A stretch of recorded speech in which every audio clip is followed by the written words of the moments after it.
Hello, Jermaine. I wanted to give you a little update on how the technology is coming along. You can see the assembled Rheometer in front of you.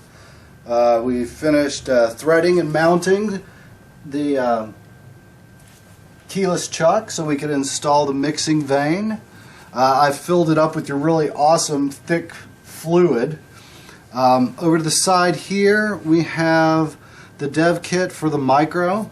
This micro will actually get moved inside of this in the future, but for the time being we're just writing the code and exercising it here.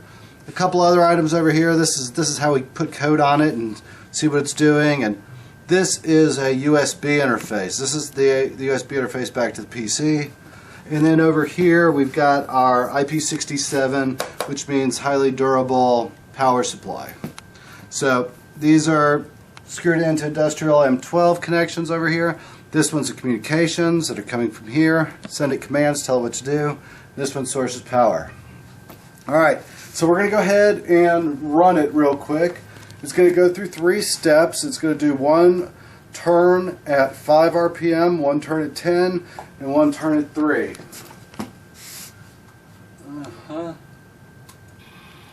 Alright.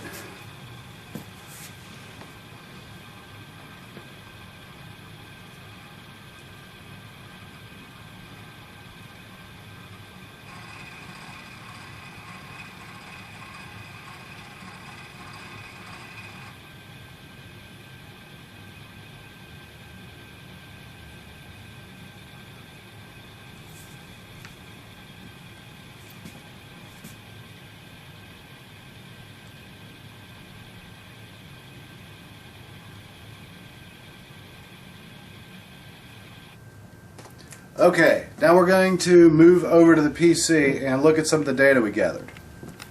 So, what you're seeing here is a terminal program. I use it to send commands to the microprocessor. I don't know if you can read it or not, but it says begin test right here. So I clicked that and it told it to kick off the test. You can actually see the response here. And then it started sending us data. This data is the rotation rate and the torque. It's sending it out every 50 milliseconds. 20 readings per second is what we're gathering. Now, when we move to the middle here, you can see data from the same test setup that you just watched, but I've already gone through and graphed this data. The blue is the RPM. It's very nicely regulated. I would say the fluctuations are well under a half RPM, probably 2/10. You got your 3, your 10, your 5. Now the red data is the torque measurement, and you can see that there is periodic fluctuation in here as the vane goes around. But you can also see how the average levels rise and fall with respect to in relation with the drum speed. So this is a good thing. Now there's another graph here that I've done some analysis on, which is basically what I've applied here is a running average filter over a quarter of a drum turn. What that says is these fluctuations cancel themselves out, and you can see the amplitude here to here versus the fluctuation after I've applied that filter. So this technique will give us good data for the flow curve test. Now, your flow curve test, I'm seeing hold times of 5 seconds. That's enough data to get a nice clean value out. Your stress growth test suggests that it happens a lot faster.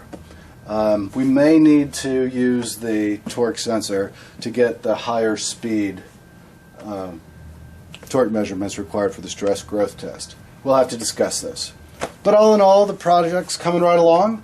We've got firmware collecting measurements, driving your hardware, and soon we'll start generating these graphs in real time with some PC software.